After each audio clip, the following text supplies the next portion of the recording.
Fund का फंडा की तमाम बातें करने के लिए मैं चल रहा हूँ धीरेन्द्र कुमार के पास। धीरेन्द्र, सबसे बड़ी बात तो ये है कि सालों पहले और सालों तक आपने फंड का फंडा के जरिए कई निवेशकों को अपनी सलाह दी, तो सब सही साबित हो रहा है धीरेन्द्र? जी हाँ, ये बहुत ही सेटिस्फाइंग रहा है क्योंकि जो कुछ भी हम बात करते थे वो सब अब सच हो गया है। अब लोग बड़े भारी तादाद में करीब 13,000 करोड़ हर महीने SIP के ज़रिए निवेश होता है। लोग लंबे समय के लिए अब कई सालों का इन्वेस्टमेंट उनके ज़हन में होता है जब वो इक्विटी में इन्वेस्ट करते हैं और नए फंड में इन्वेस्ट नहीं करते हैं।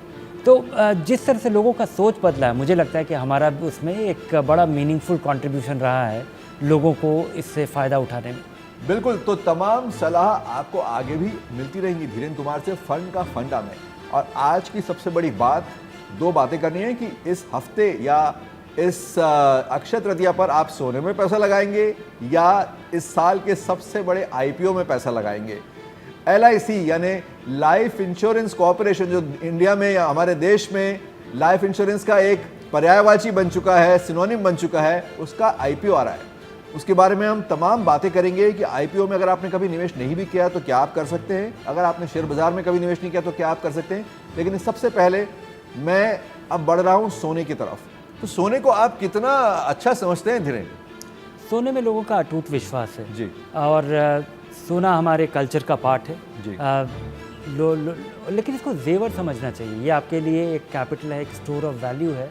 इसको निवेश के नज़रिए से नहीं देखना चाहिए। निवेश के नज़रिए से लोग इसको देखते हैं क्योंकि 5 साल, 10 साल, 20 साल में इसका दाम बढ़ता है, लेकिन अगर इसको बाकी सारे विकल्प से इसकी तुलना की जाए तो सोना एक अच्छा निवेश नहीं है। तो ये बहुत बड़ी बात आपने कही कि सोना अच्छा निवेश नहीं भी हो सकता है। मैं आपका ध्यान इधर कुछ आंकड़ों की तरफ लाना चाहूँगा जो हमें आपकी टीम ने शेयर किए हैं धीरेन्द्र, कि पिछले कई सालों में सोना और शेयर बाजार का क्या मुकाबला रहा है। तो हम देख रहे हैं स्क्रीन पर दर्शकों के साथ, 1981 की बात है, सोना 1800 रुपये हर 10 ग्राम का जो भाव था वो 1800 रुपये था, और जो अब 2021 तक 29 गुना बढ़ गया है। तो ये तो हुई बात सोने की, लेकिन और बाकी चीज़ों में निवेश का क्या हुआ देख लेते हैं। अगर 1 किलो चांदी आपने 1981 में खरीदी होती, करीब करीब 40 साल पहले, तो वो 25 गुना बढ़ गई, यानी सोने से कम बढ़ी चांदी। लेकिन बात होनी चाहिए शेयर बाजार की भी। सेंसेक्स उस वक्त 1981 में था 170 अंक पे, जो अब 55,000 से ऊपर है। तो ये बढ़ चुका है 340 गुना। धीरेन्द्र, ये बहुत चौंकाने वाले आंकड़े हैं। जी हाँ। सोना तो बढ़ा सिर्फ 29 गुना और सेंसेक्स बढ़ा 340 गुना। इसके कई कारण हैं क्यों ये चौंकाने वाला नंबर है। एक तो कि सोना आप खरीदते हैं और आपको बहुत सारे लोग मिल जाएंगे जिन्होंने 40 साल पहले सोना खरीदा था और आज भी उनके पास वो लॉकर में पड़ा हुआ है, पर वो आदमी आपको मिलेगा नहीं जिसने सेंसेक्स खरीदा था। आज सेंसेक्स खरीदना लोगों के लिए संभव हो पाया है। 40 साल पहले बाजार इस तरह से उपलब्ध नहीं था लोगों के पास कि आप अपना स्मार्टफोन निकाले और आपने एक इंडेक्स फंड खरीद लिया। तो एक तो उपलब्ध नहीं था, इस वजह से हमें वैसा एग्जाम्पल नहीं मिलता है। और जिस तरह का प्रोडक्टिव एसेट्स मार्केट है, जिस तरह से, क्योंकि लोगों को लगता है कि ये कोई स्पेकुलेटिव इन्वेस्टमेंट है। तो सोने में निवेश कोई बेस्ट निवेश नहीं है, ये बहुत बड़ी बात धीरेन्द्र ने हमें अभी बताई है। लेकिन अगर आपको अक्षय तृतीया पे सोना खरीदना ही है या वैसे भी सोना खरीदना ही है, तो आपके पास क्या क्या ऑप्शन है, ये धीरेन्द्र की टीम ने हमें कुछ आंकड़े बताए हैं। मैं तुरंत स्क्रीन पे आपको दिखा रहा हूँ कि सोना खरीदने के लिए आप या तो गहने लें या आप सिक्के, बिस्किट्स लें। अब वो सब क्या सही है गलत है वो धीरेन्द्र से पूछते हैं। इसके अलावा गोल्ड फंड है, गोल्ड ETF क्या होता है धीरेन्द्र आपसे समझना चाहूँगा। और इसके अलावा सोवरिन गोल्ड बॉन्ड्स भी अब अवेलेबल हैं, अब उपलब्ध हैं बाजार में। हाँ, अब ये आपके पास 2-3 और विकल्प हो गया है। अगर आप सोने में निवेश करना चाहते हैं तो ये दूसरे विकल्प हैं। आप ज्वेलरी खरीदते हैं, उसको बिल्कुल इस तरह से देखिए कि ये आपके लिए कंजम्पशन है, ये आप खरीद रहे हैं या आप मान भी रहे हैं कि कभी कोई क्राइसिस में आप इसको बेच भी पाएंगे, लेकिन आम तौर पे ऐसी स्थिति आती नहीं है नॉर्मल वर्किंग क्लास इंडियन के कॉन्टेक्स्ट में।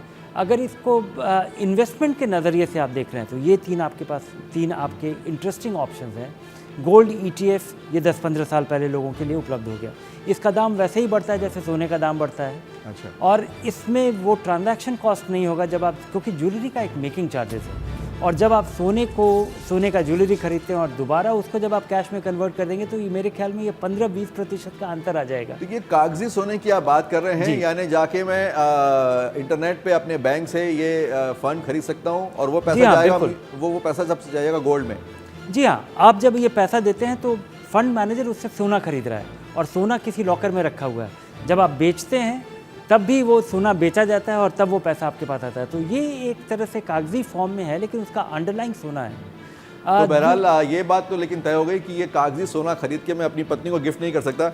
आइए और भी बात करनी है सोने की। पहले और अब में सोने में क्या फर्क है, क्योंकि अब जब कागजी सोना है तो क्या इसके भाव भी ऊपर नीचे होते रहते हैं? पहले हमेशा सबको लगता था कि सोने का निवेश एक बार हो गया, ये पैसा कहीं नहीं जाएगा, हमेशा हमारे पास रहेगा, कम नहीं होगा। जब से ये इन्वेस्टमेंट का फॉर्म हो गया है सोने का, तब से यहाँ भारी उतार चढ़ाव दिखता है।